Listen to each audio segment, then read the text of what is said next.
और मैं आप सभी के लिए लेके आया हूँ रे ऑप्टिक्स का एक रिवीजन क्लास, जिसमें हम लोग सारे मेजर इंपॉर्टेंट टॉपिक्स को एक बार क्विक रिवीजन के थ्रू देखेंगे। और आई होप आप सभी ने इसकी पूरी थ्योरी को बहुत अच्छे से पढ़ लिया होगा। और हम लोग जो भी सारे कंसेप्ट को यहाँ पर देखेंगे, इसके अलावा भी कई सारे ऐसे कंसेप्ट हैं जिसमें आपको और एनर्जी लगानी पड़ेगी, राइट। तो आज का जो हमारा टॉपिक है ray optics has a very good weightage. 4 या 5 क्वेश्चंस जनरली बन जाते हैं हमारे पास, ठीक है, नहीं तो 3 क्वेश्चंस तो आपके अप्रोक्सीमेटली पक्का है ही है, ठीक है। तो चैप्टर भी बड़ा है, तो थोड़ा सा आपको पेशेंटली इस चीज के टॉपिक्स को देखना होगा। हम लोग मेजर कंसेप्ट्स को जरूर कवर करेंगे, ठीक है। तो चला जाए बेटा, हमारे पास जो फर्स्ट क्वेश्चन जो हमारे को यहां पर है वो क्या कहता है, देखते हैं।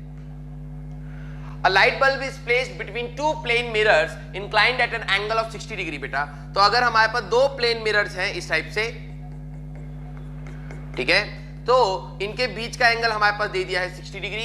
Eight an angle 60 degree the number of images formed will be, ठीक है। तो हमारे पास बेटा this is a concept of number of images, ठीक है। और इसके लिए जो फर्स्ट स्टेप आपको निकालना होता है दैट इज 360 बाय थीटा, ठीक है। तो हमारे पास यही थीटा है जो इन दोनों मिरर्स M1 और M2 अगर हम लोग बात कर लें, एक M1 है एक M2 है, तो इन दोनों मिरर्स के बीच का अगर जो एंगल है, तो अगर हम लोग निकालें थीटा की वैल्यू 60 डिग्री रखें तो ये 6 आएगा। अगर ये इवन आता है तो नंबर ऑफ इमेजेस अगर हम लोग बात करें तो नंबर ऑफ इमेजेस हमारे पास इस केस में अगर हम लोग देखें तो 360 बाय थीटा -1 होता है, ठीक है। तो नंबर ऑफ इमेजेस यहां पर आ जाएगा 6 - 1, तो that will be equal to 5। तो हमारे पास इस केस का जो ऑप्शन बनेगा that will be C option. तो this will be your answer, ठीक है।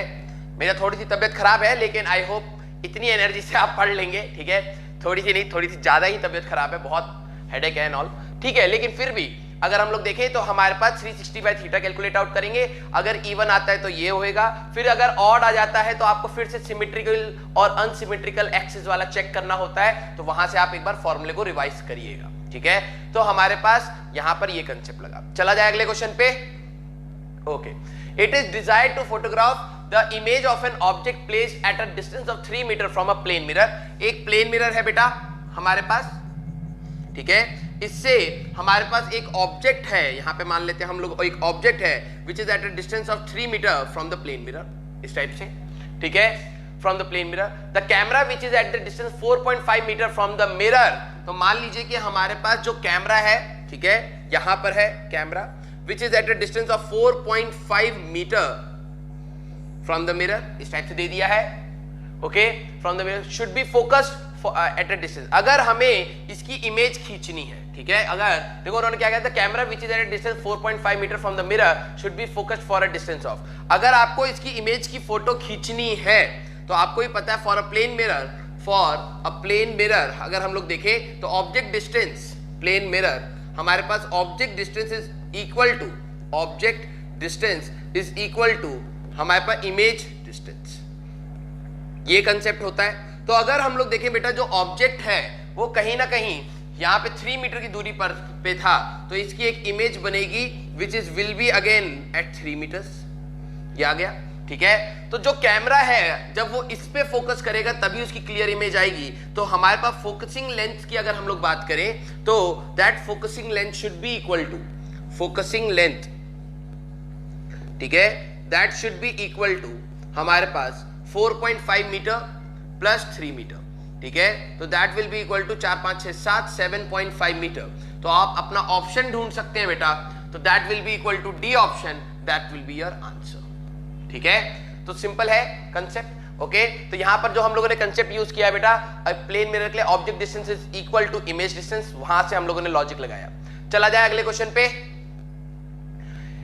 अ वॉच शोज, हमारे पास ये इन्वर्जन के ऊपर का क्वेश्चन है। अ वॉच शोज, हमारे पास वॉच का जो टाइम है, वॉच टाइम जो है बेसिकली दैट इज 3:25, ठीक है।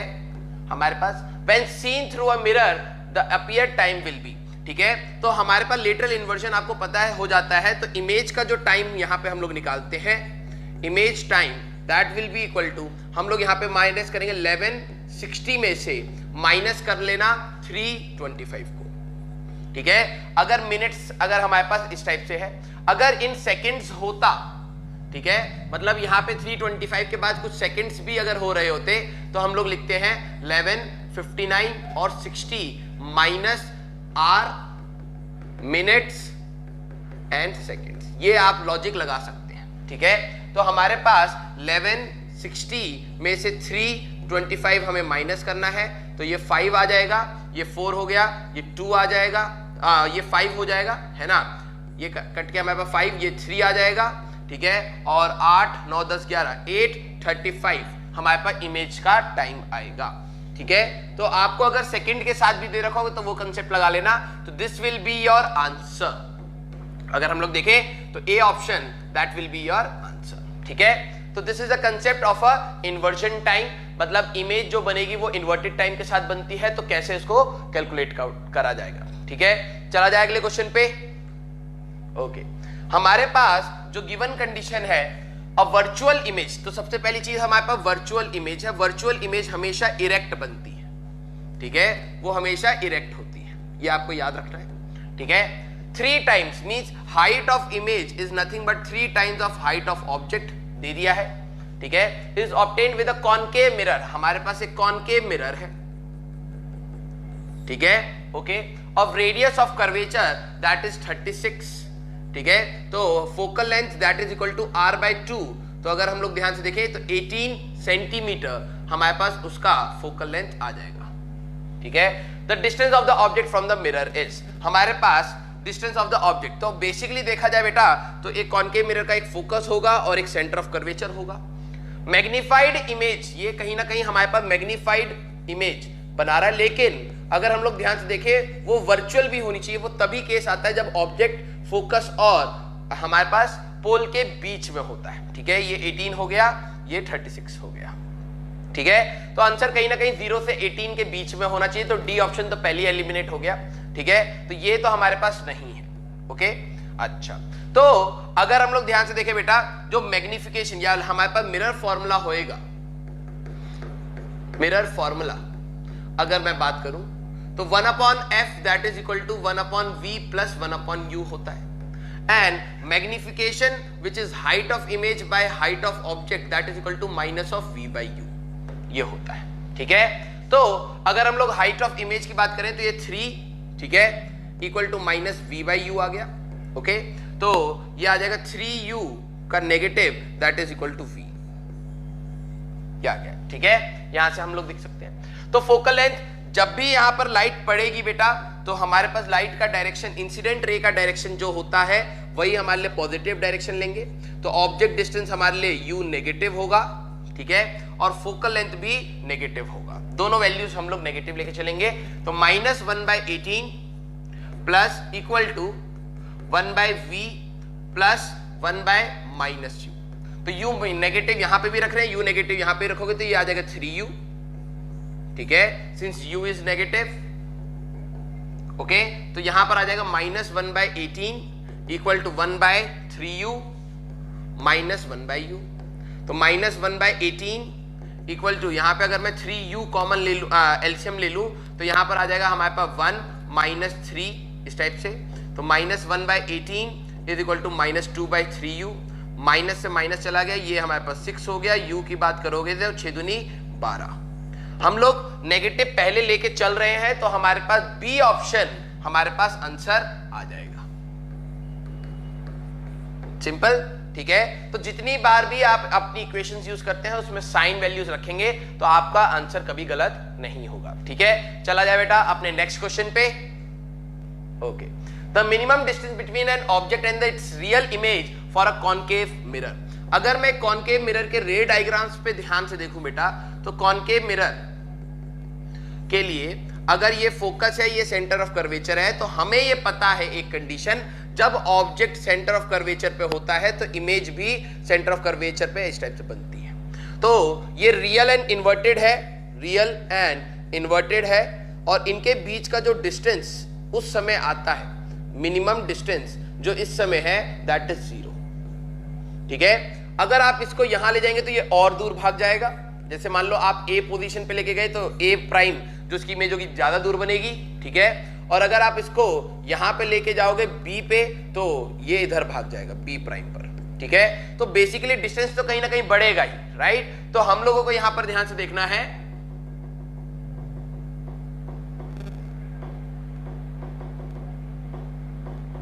ठीक है, तो minimum distance that will be equal to 0। यही सेम कंडीशन बेटा एक बार कॉन्वेक्स लेंस के लिए भी पूछा गया है, इस केस में तो 0 होगा, ध्यान रखना है कॉनकेव मिरर था, ठीक है। अगर हम लोग यहां पर बात करें बेटा हमारे पास कॉन्वेक्स लेंस की, ठीक है, कॉन्वेक्स लेंस की, तो इसमें भी एक बार ये क्वेश्चन पूछा गया कि मिनिमम डिस्टेंस कितना होना चाहिए, तो एक f है, एक 2f है, एक f है, एक 2f है, ठीक है। तो यहां पर भी अगर हम लोग ध्यान से देखें बेटा, तो जब ऑब्जेक्ट 2f इधर होता है तो इमेज भी सेम साइज की रियल एंड इन्वर्टेड बनती है, राइट। अच्छा, अगर मैं इस ऑब्जेक्ट को बेटा कहीं ना कहीं इससे थोड़ा सा आगे खिसका दूंगा, तो जब ऑब्जेक्ट f और 2f के बीच में होता है तो इमेज बियॉन्ड 2f भागती है। तो कहीं ना कहीं इस कंडीशन में मान लो ये फर्स्ट कंडीशन था, तो इनके बीच का जो डिस्टेंस है that is equal to 4f। इससे कम डिस्टेंस नहीं हो सकता। उसका रीजन ये है कि हमें पता है कि जब ऑब्जेक्ट यहां से लेके फोकस पर आएगा तो इमेज इंफिनिटी पर भाग जाएगी, मींस यहां पे हल्का सा भी चलते इमेज और डिस्टेंस से भागती है, मतलब और ज्यादा डिस्टेंस लेती है, राइट। तो लॉजिकली समझो यहां से आप उठा के ऑब्जेक्ट को सिर्फ f लेंथ आगे अगर मूव करते हो तो इमेज 2f से स्टार्ट होके इंफिनिटी तक पहुंच जाएगी, बहुत तेजी से भागती है, ओके। तो हमारे पास अगर मैं हल्का सा भी लाऊंगा तो ये उतना ही पीछे नहीं जाएगा, उससे बहुत ज्यादा पीछे जाएगा, तो 4f से तो ज्यादा डिस्टेंस हो गया इस टाइप से। अगर आप उल्टा करोगे यहां पर भी, अगर इसको बहुत ज्यादा करोगे तब ये थोड़ा सा यहां पर आएगा, तब भी 4f से ज्यादा होगा। तो d minimum for convex lens ये पूछा गया है, आपको याद रखना है, in that case it is equal to 4f, ठीक है। ऑप्शन में दे दिया जाता है जिससे बच्चा कंफ्यूज हो। कॉनकेव मिरर के अगर हम लोग बात करें तो मिनिमम डिस्टेंस हमारे पास 0 आता है, और कॉन्वेक्स की बात करें तो 4f आता है। चला जाए अगले क्वेश्चन पे, ओके। अगला क्वेश्चन हमारे पास क्या कह रहा है, अ concave mirror of focal length f in air, हवा में ये है, इज इमर्स्ड इन वाटर, और जो वाटर का रिफ्रैक्टिव इंडेक्स दे दिया है 4/3, ठीक है। The focal length of the mirror in water will be, याद रखना बेटा, the focal length of mirror, focal length of mirror in this case concave और कॉन्वेक्स, अगर इन दोनों की बात करी जाए तो वो हम लोग निकालते थे r/2, रेडियस पे डिपेंड करता है। It is independent of refractive index, it is independent of refractive index mu, और अगर ये रिफ्रैक्टिव इंडेक्स म्यू पर डिपेंड नहीं कर रहा है तो फोकल लेंथ हमारे पास सेम ही रहेगा। इन दिस केस हमारे पास A option will be there, but मैं यहां पर लिख देता हूं, बट फॉर लेंसेस अगर हम लोग ध्यान से देखें तो हमारे पास 1/f that is equal to mu of lens by mu of surrounding -1 into 1/r1 -1/r2 के हिसाब से निकाला जाता है, ठीक है। तो इन this case focal length is dependent on refractive index, dependent on mu of lens और सराउंडिंग एज वेल, दोनों पे डिपेंड करता है, ठीक है। तो मिरर के केस में अगर आपके पास आएगा तो फोकल लेंथ हमारे पास सेम ही होता है। चला जाए अगले क्वेश्चन पे, the refractive index of a certain glass, ठीक है, इस म्यू की वैल्यू आपको दे दी है दैट इज 1.5, ठीक है। For a light whose wavelength in vacuum, तो लैम्डा नॉट अगर हम लोग बात करें तो दैट इज 6000 एंगस्ट्रॉम्स, ठीक है। And the wavelength of this light when it passes through a glass, तो हमारे पास ग्लास के अंदर का चाहिए, तो रिफ्रैक्टिव इंडेक्स का अगर हम लोग फॉर्मूला देखें तो this is speed of light in vacuum, ठीक है, speed of light in vacuum to the speed of light in medium होता है, speed of light in medium. और अगर हम लोग ध्यान से देखें बेटा तो हमारे पास एक और रिलेशन है that is speed is equal to frequency into wavelength, and जब भी लाइट एक मीडियम से लेके दूसरे मीडियम में जाती है तो फ्रीक्वेंसी 1 और फ्रीक्वेंसी 1 मतलब 2 मान लो, तो ν1 is equal to ν2, frequency remains same, ठीक है, फ्रीक्वेंसी रिमेन सेम। तो हमारे पास ये कई बार पूछा गया है कि लाइट जब एक मीडियम से दूसरे मीडियम जाती है तो कौन सा पैरामीटर चेंज नहीं होता है, दैट इज फ्रीक्वेंसी, ओके। तो अगर हम लोग ध्यान से देखें वो एक मीडियम से दूसरे मीडियम जा भी रहा है तो किन पैरामीटर्स में चेंज आता है, यहां पे वेवलेंथ चेंज हो जाता है, स्पीड चेंज हो जाता है और इंटेंसिटी चेंज हो जाता है, ठीक है, ये तीनों पैरामीटर चेंज होते हैं बट फ्रीक्वेंसी हमारे पास सेम रहता है। तो मैं इसको लिख सकता था mu is into lambda naught upon mu into lambda medium, तो दैट इज रिफ्रैक्टिव इंडेक्स। तो refractive index is also the ratio of wavelength in vacuum to the wavelength in medium. ये आ गया। तो हमें चाहिए था wavelength in medium, that will be equal to lambda naught divided by mu. Okay, lambda naught is 6000 angstroms divided by 4 by हमारे पास 3/2, ठीक है। तो ये आ जाएगा हमारे पास, अगर देखा जाए 2000, तो इसको सॉल्व करोगे तो that will give you 4000 angstrom. तो that will be your answer. तो A option that will be your answer, ठीक है। तो रिफ्रैक्टिव इंडेक्स का आपको कंडीशन भी याद रखना है, ठीक है। इसीलिए बोला जाता है refractive index is inversely proportional to wavelength as well.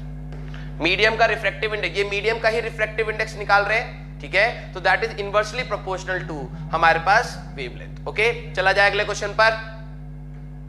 Okay, when a light travel from one medium to another, ठीक है, medium to another of which the refractive index is different, then which of the following will change। उसी type का question आ भी गया। तो बहुत simple है बेटा, हम लोग यहाँ पे कह सकते हैं when light goes from one medium, when light goes from one medium to another, from one medium to another, तो होता क्या है, हमारे पास frequency is the only parameter which remains same. अब कई बच्चों को रहता है सर ऐसा क्यों होता है, क्योंकि जो फ्रीक्वेंसी ऑफ वेव है, वेव की जो फ्रीक्वेंसी है that is source dependent, source dependent, ठीक है। ये सोर्स डिसाइड करता है कि हमारे पास उसकी फ्रीक्वेंसी क्या रहेगी। तो लाइट जब सोर्स से निकलती है तभी उसकी फ्रीक्वेंसी फिक्स हो जाती है और वो कभी भी चेंज नहीं होती। तो हमारे पास which of them will change, तो फ्रीक्वेंसी कभी चेंज नहीं होगी, वेवलेंथ और वेलोसिटी हमारे पास चेंज होता है, ठीक है। Wavelength and velocity, wavelength and velocity is medium dependent, is medium dependent property, medium dependent property, ठीक है। तो आपको ये चीज याद रखनी है, ठीक है। कई बार घुमा घुमा के पूछा है, ठीक है। तो हमारे पास कौन सी चीज चेंज हो जाएगी, wavelength and velocity that will change. तो D option that will be your answer. Okay, चला जाए अगले क्वेश्चन पर। Okay, how much water should be filled in a container of 21 centimetre in height. अब हमें दे रखा है एक कंटेनर है बेटा, ठीक है, जिसका हाइट है हमारे पास 21 सेंटीमीटर का, ठीक है। This is a container of height 21 centimetre. Okay, so that it appears half filled। ये बहुत इंपॉर्टेंट है कि ये क्या बोला है, it appears half filled when viewed from the top। मतलब आप ऊपर से अगर आप इसको देखते हो, जब ऊपर से देखने पे ये आपको आधा भरा हुआ लगे और इसको आपने लिक्विड से भरा है 4/3 विच इज वाटर, ठीक है। appears to be half filled and half filled में डिफरेंस है, ठीक है। जब आप यहां पर ध्यान से देखो बेटा कि जब आप एक गिलास में पानी भरते, मान लो 21 सेंटीमीटर का आपका गिलास है, उसमें आपने पानी भरा, आपको भी पता है 10.5 सेंटीमीटर उसका हाफ लेंथ है, 10.5, ठीक है। अगर मैं पानी भरूं, आप एक कांच की गिलास में रखना, जो टोटल लेंथ होगा जैसे उसका आप आधा भरोगे तो हमारे पास नीचे पानी भरा हुआ आपको 10.5 का दिखेगा और एयर का कॉलम 10.5 का दिखेगा। आप उसको हाफ फिल्ड कहोगे क्योंकि वो है। लेकिन अपीयर का मतलब क्या है कि जब मैं उसको ऊपर से देखूंगा, उसी गिलास को ऊपर से देखूंगा, तो आपको पता है कि मान लो कि हमारे पास यहां पर x लेंथ का पानी हम लोगों ने भर दिया, ठीक है, और यहां पे 21 माइनस x हमारे पास एयर का कॉलम है, ये एयर हो गया एंड दिस इज वाटर। तो आपको पता है बेटा कि हमारे पास जब भी हम लोग पानी को, या फिर इसको कलर चेंज कर लेते हैं, जब भी हम लोग पानी से भरते हैं तो ये जो पॉइंट है लिक्विड के अंदर, जैसे आपको पता होगा पानी के अंदर अगर आप सिक्का डालते हो तो सिक्का कहीं ना कहीं ऊपर शिफ्टेड दिखाई देता है। तो जब आप ऊपर से देख रहे होगे तो ये लेवल यहां पे नहीं दिखाई देगा, एक्स डेप्थ पे नहीं दिखाई देगा, वो कहीं ना कहीं इधर दिखाई देगा। This will be the apparent depth, D apparent, ठीक है। एंड आपको भी पता है apparent depth that is equal to actual depth by mu, यही तो होता है, ठीक है। तो आपको ये वाला बेस कहीं ना कहीं ऊपर दिखाई देगा, तो आपको अपीयर कब लगेगा, मतलब कब आपको महसूस होगा, लॉजिकली समझो। अब ये आपको दिखाई नहीं दे रहा, जो व्हाइट से बनाया है वो आपको दिखाई नहीं दे रहा, आपको आधा भरा हुआ कब लगेगा, जब ये वाला लेंथ और ये वाला लेंथ मींस ये वाला लेंथ और ये वाला लेंथ आपको भरा हुआ इक्वल दिखाई देने लगेगा, तब आप उसको कहोगे कि यार ये तो आधा भरा हुआ लग रहा है। तो for glass to appear, actually में नहीं है, अपीयर हाफ फिल्ड, वो तब होगा बेटा जब 21 माइनस एक्स का लेंथ, जितना आपको एयर कॉलम दिख रहा है उतना ही डी एपरेंट दिखाई दे, which is X by mu. ठीक है, तो ये आ जाएगा बेटा 21 equal to X into 1 by mu plus 1। ठीक है, और अगर मैं x की बात करूं कितना पानी भरना था, तो ये आ जाएगा बेटा 21 into mu upon 1 plus mu. ठीक है, तो 21 इंटू 4 बाई 3 अपॉन यहां पे 1 प्लस 4 बाई 3, तो 7 बाई 3। तो हमारे पास 3 से 3 चला गया, ये 3 हो गया, 4 3 12 सेंटीमीटर जब आप पानी को भरोगे। ठीक है, 12 सेंटीमीटर जब आप पानी को भरोगे तब आपके पास वो अपीयर करेगा। लॉजिक आपको भी पता है, 21 सेंटीमीटर का अगर ग्लास है उसमें 10.5 सेंटीमीटर पानी डालोगे तब वो साइड से देखने पे आपको एक्चुअली में हाफ फिल्ड होगा। लेकिन अपीयर की बात है तो मैंने क्या कहा, जब आप लिक्विड से इसको भर दोगे तो ये वाला बेस ऊपर से देखने पे कहीं ना कहीं ऊपर दिखाई देगा। तो मैं इसको छुपा लूं तो आधा हमें हाफ फिल्ड कब दिखाई देगा, जब ये दोनों आपस में बराबर होंगे, means 21 minus X is equal to D apparent जो आपको दिखाई दे रहा है, तब ये हमारे पास होगा। तो this will be the solution. चला जाए अगले क्वेश्चन पर। ओके, हमारे पास नेक्स्ट क्वेश्चन क्या कह रहा है, a monochromatic light is refracted from air to glass of refractive index mu. ठीक है, एक हमारे पास मोनोक्रोमेटिक मींस हमारे पास एक वेवलेंथ की लाइट है। ठीक है, और हमारे पास वो यहां पर रिफ्रैक्ट हो रही है और उसका रिफ्रैक्टिव इंडेक्स है मीडियम का म्यू। ठीक है, और यहां पर है एयर, आपको एयर का रिफ्रैक्टिव इंडेक्स पता है, दैट इज 1। ओके, अच्छा, the ratio of the wavelength of incident to the refractive wave is, तो आपको ही पता है अगर मैं यहां पे लैम्डा नॉट वेवलेंथ कह रहा हूं तो अभी हम लोगों ने कहा कि lambda in medium that will be equal to, ठीक है, lambda naught by mu from the previous question अभी हमने करा था। तो the ratio of wavelength of incident to the refracted wave, ठीक है, तो हमारे पास ratio of wavelength to the incident to the refractive wave, तो इंसिडेंट था लैम्डा नॉट और रिफ्रैक्टेड हो जाएगा हमारे पास लैम्डा नॉट बाय म्यू, तो कहीं ना कहीं ये कैंसिल आउट हुआ, तो that is equal to mu is to 1। ठीक है, तो अगर हम लोग देखें तो mu is to 1 that will be the answer. मैंने आपको कहा है कई बार घुमा घुमा के क्वेश्चन पूछे गए हैं, तो आपको इस तरीके से उसको देखना है। ओके, चला जाए अगले क्वेश्चन पर। Okay, a vessel of depth, ठीक है, a vessel of depth 2d centimetre, एक वेसल है बेटा, इसका जो डेप्थ है दैट इज 2d सेंटीमीटर। ठीक है, is filled with a liquid of refractive index mu1 and upper half and the upper half of liquid with mu2। तो मतलब इन्होंने कहा है कि इसके अंदर एक लिक्विड है हमारे पास mu1 का और एक लिक्विड है हमारे पास mu2 का, इस टाइप से दो लिक्विड भर दिए हैं। ठीक है, हाफ फिल्ड, और देखो जरा इन्होंने दे दिया हाफ फिल्ड है, मींस हाफ फिल्ड मींस आधा लेंथ इसका, अगर मैं इसका लेंथ की बात करूं तो ये भी d हो गया और ये भी d हो गया। ठीक है, अच्छा, the apparent depth of the vessel seen perpendicularly is, हमें अब इसका एपरेंट डेप्थ क्या दिखाई देगा, आपको ही पता है कि हमारे पास बेसिकली अगर मैं स्लैब की बात करूं बेटा, ठीक है, ये इंपॉर्टेंट कंसेप्ट है हमारे पास, अगर मैं एक स्लैब की बात करूं बेटा, स्लैब में ये थिकनेस t था, ठीक है, इसका रिफ्रैक्टिव इंडेक्स म्यू था, और अगर यहां पे कोई ऑब्जेक्ट है तो जब आप इसको ऊपर से देखते हो तो ये पानी के लेयर के जैसे ये भी कहीं ना कहीं आपको यहां दिखाई देता है। ठीक है, तो इसका जो शिफ्ट ये था apparent depth, this is apparent depth, और एपरेंट डेप्थ हो जाएगा t बाय म्यू जो अभी तक हम बात कर रहे थे, और जो ये होता है ये ऑब्जेक्ट है, ये उसकी इमेज है, तो जो ये होता है दैट इज कॉल्ड शिफ्ट, तो आप इसको निकाल सकते हो t minus T by mu से या फिर t into 1 minus 1 by mu. Next important step आपको पता होना चाहिए, अगर मैं स्लैब से इस ऑब्जेक्ट को कोई डिस्टेंस d पर भी रख दूं, ठीक है, d पर भी रख दूं, इसका भी रिफ्रैक्टिव इंडेक्स म्यू है, थिकनेस t है, यहां से आप देख रहे हो, तो शिफ्ट अभी भी इसको आप में शिफ्ट दिखेगा, शिफ्ट का फॉर्मूला अभी भी t into 1 minus 1 by mu ही आता है। ठीक है, t into 1 minus 1 by mu ही आता है, और हमारे पास जो एपरेंट डेप्थ होएगा, जरा ध्यान से देखो, एक्चुअल डेप्थ इसका t प्लस डी था, ठीक है। तो वो हमारे पास एपरेंट डेप्थ अगर हम लोग बात करें तो याद आएगा t प्लस डी बाय, ठीक है। वो अभी भी हमारे पास सेम ही रहता है, अभी भी हमारे पास सेम ही रहता है, ठीक है।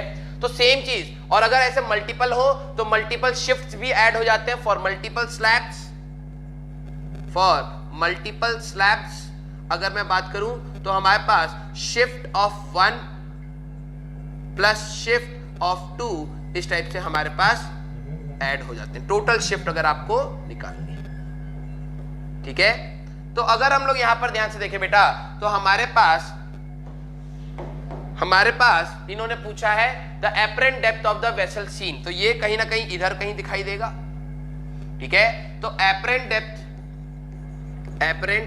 डेप्थ की अगर मैं बात करूं तो वो हमारे पास d by μ1 plus d by μ2 हो जाएगा।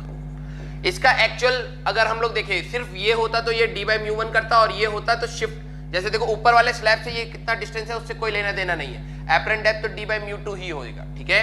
तो यहां पर आ जाएगा d into 1 by μ1 plus 1 by μ2, इस टाइप से हमारे पास आ जाएगा। तो देखा जाए बेटा तो that will be a B option, ठीक है।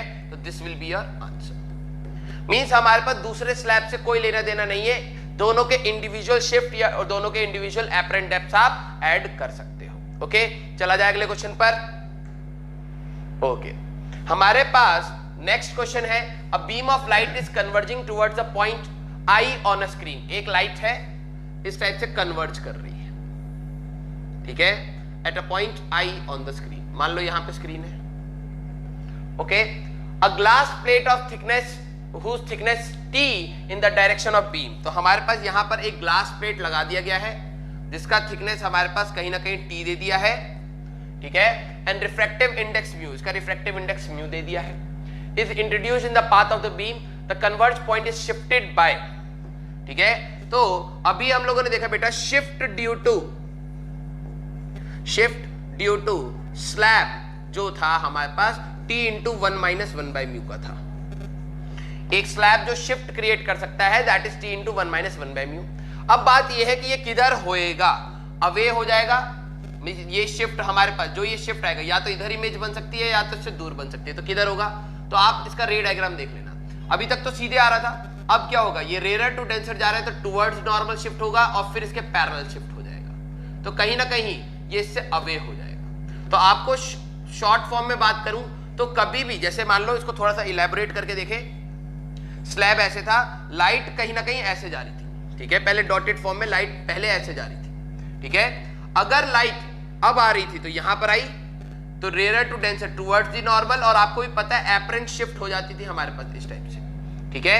तो जो हमारे पास यहां पे शिफ्ट आया वो कहीं ना कहीं इस टाइप से आएगा, ओके। तो shift is always in the direction, मैं यहां पे कंसेप्ट लिख देता हूं, shift is always in direction of IRs। Incident ray इस डायरेक्शन में आ रही थी तो इंसिडेंट रे जिस डायरेक्शन में हो उसी डायरेक्शन में हमारे पास शिफ्ट होता है, तो अवे शिफ्ट हो जाएगा t into 1 minus 1 by mu away. तो A option that will be your answer, ठीक है। तो आई होप आपको ये चीज क्लियर हुई होगी। चला जाए अगले क्वेश्चन पर। Okay, if epsilon naught and mu naught are the respective electrical permittivity and permeability of a free space, तो हमें mu naught और epsilon naught दे दिया है, ठीक है। and epsilon and mu are corresponding in the medium, means mu और epsilon एक medium की permittivity और permeability है, तो refractive index बताना है। तो जरा यहां पर ध्यान से देखो बेटा, refractive index होता था c by v, ठीक है। यही तो हमारे पास फॉर्मूला है, c is the speed of light in medium vacuum upon medium. तो अगर हमें देखें तो c is equal to 1 upon permittivity के टर्म में म्यू नॉट एप्सिलॉन नॉट है, ठीक है। इन मीडियम अगर v की बात करें तो 1 अपॉन अंडर रूट में म्यू इंटू एप्सिलॉन है, ठीक है। तो अगर हम लोग इनको यहां सब्स्टिट्यूट कर दें तो refractive index that will be 1 upon under root में म्यू नॉट एप्सिलॉन नॉट, और ये हो जाएगा अंडर रूट में म्यू इंटू एप्सिलॉन, ठीक है। तो यहां पर आ जाएगा बेटा अंडर रूट में mu epsilon upon mu naught epsilon naught, ठीक है। तो म्यू एप्सिलॉन हमारे पास upon mu naught epsilon naught, तो हमारे पास जो ऑप्शन यहां पर आएगा दैट विल बी ए। ये आपने ईएम वेव्स में पढ़ लिया होगा, लेकिन इसका एक और फॉर्म भी पूछा जाता है अगर डाइलेक्ट्रिक कांस्टेंट के टर्म में हो, डाइलेक्ट्रिक कांस्टेंट, ठीक है, या रिलेटिव परमिटिविटी की अगर हम लोग बात करें, एप्सिलॉन अपॉन एप्सिलॉन नॉट होता है, और हमारे पास इसको के फॉर्म में भी लिखा जाता है।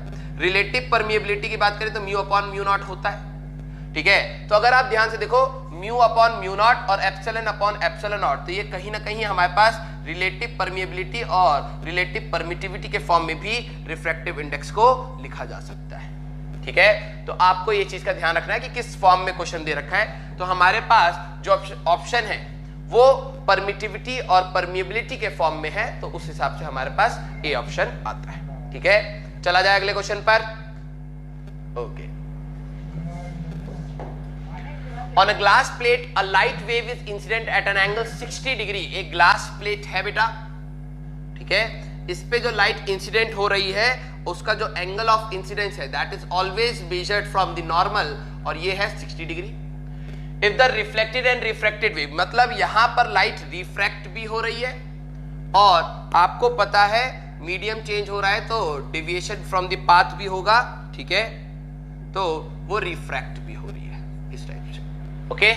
अच्छा, आर म्यूचुअली परपेंडिकुलर मींस इन दोनों के बीच का जो एंगल है दैट इज 90 डिग्री, ये 90 डिग्री दे दिया है, तो दिस विल, अगर ये 60 डिग्री है तो ये 60 डिग्री हुआ और ये आर हुआ, ठीक है।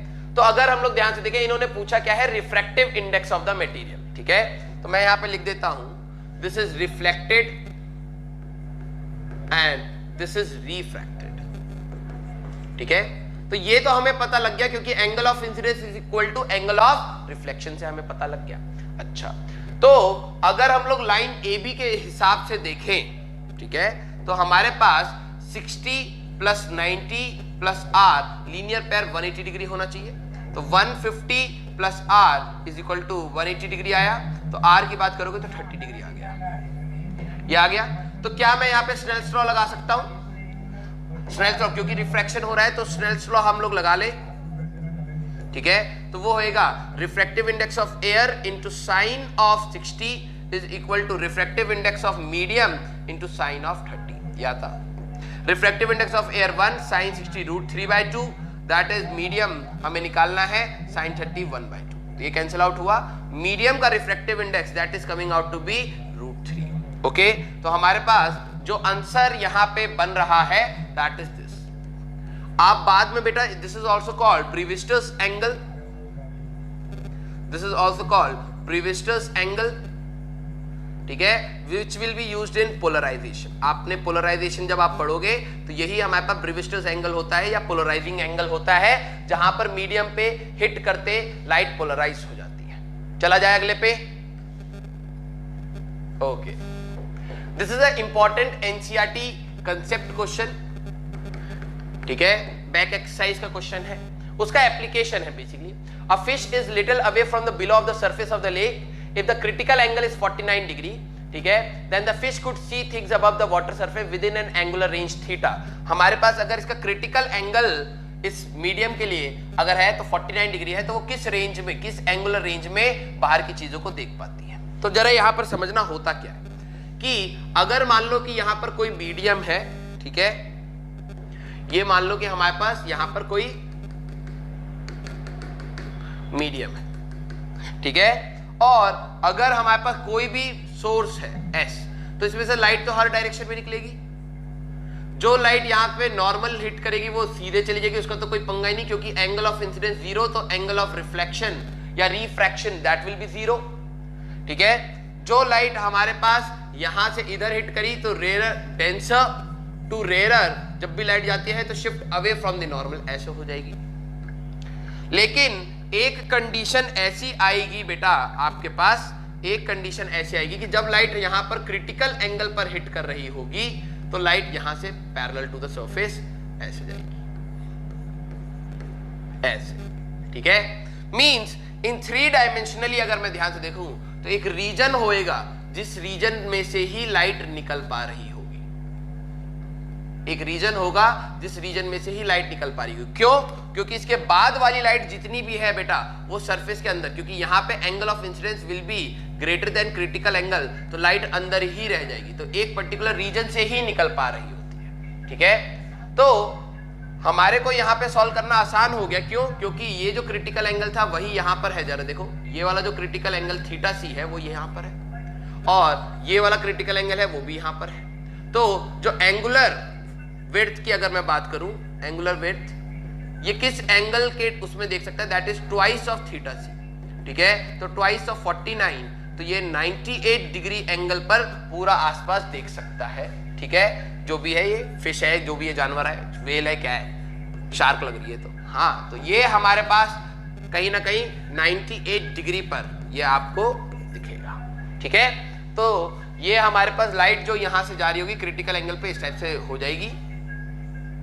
ठीक है, if this is critical angle तो this is critical angle, this is critical angle तो दिस इज क्रिटिकल एंगल, तो 2 थीटा सी का एक रेंज बन सकता है, और क्रिटिकल एंगल उन्होंने 49 डिग्री का दे रखा है, तो ट्वाइस ऑफ दैट 98 डिग्री का हमारे पास कहीं ना कहीं एंगुलर रेंज आ सकता है। एंगुलर विड्थ की जगह एंगुलर रेंज लिख लो तो ज्यादा बेटर है। ठीक है, ओके, चला जाए अगले क्वेश्चन पर। ओके, हमारे पास नेक्स्ट कंसेप्ट हमारे पास क्या है, white light is incident on a interface of glass and air. एक साइड ग्लास है, एक साइड एयर है। ठीक है, as shown in the figure. If green light is just totally internally reflected from the emerging ray in the air column, मतलब white light है तो आपको पता हो गया कि violet, indigo, blue, green, yellow, orange, red सारे कलर्स आके हिट कर रहे हैं इस पॉइंट पर। ये क्रिटिकल एंगल है किसके लिए? ग्रीन के लिए, क्योंकि ग्रीन लाइट सरफेस से पास हो रही है। ठीक है, ग्रीन लाइट। ओके, तो आपको पहले तो ये पता होना चाहिए कि critical angle sine theta C is equal to 1/μ होता है, एंड वी नो जो म्यू है that is inversely proportional to wavelength, तो ये हमारे पास वेवलेंथ के डायरेक्टली प्रोपोर्शनल है। ओके, अच्छा, जो ग्रीन लाइट है वो कहीं ना कहीं बिल्कुल बीच में है। इनमें से किसका वेवलेंथ? लैम्डा ऑफ वॉयलेट आपको याद रखना है। ठीक है, कि लैम्डा ऑफ वॉयलेट जो हमारे पास होता है, lambda of violet that is equal to 4000 angstrom, इसके आसपास होता है, and lambda of red that is equal to 8000 angstrom, इसके आसपास होता है। तो कहीं ना कहीं वेवलेंथ ऐसे इंक्रीज हो रहा है, और वेवलेंथ बढ़ रहा है तो रिफ्रैक्टिव इंडेक्स ऐसे इंक्रीज हो रहा होगा। ठीक है, अच्छा, तो जिसका वेवलेंथ ज्यादा है, more is the wavelength, more is the critical angle, उसका क्रिटिकल एंगल ज्यादा होगा। ठीक है, मींस अगर ग्रीन का ये वाला जो कंडीशन है, अगर ग्रीन के लिए ये हमारे पास क्रिटिकल एंगल है, वॉयलेट, इंडिगो, ब्लू, इन सबका वेवलेंथ इज लेस, तो क्रिटिकल एंगल हमारे पास कम होगा।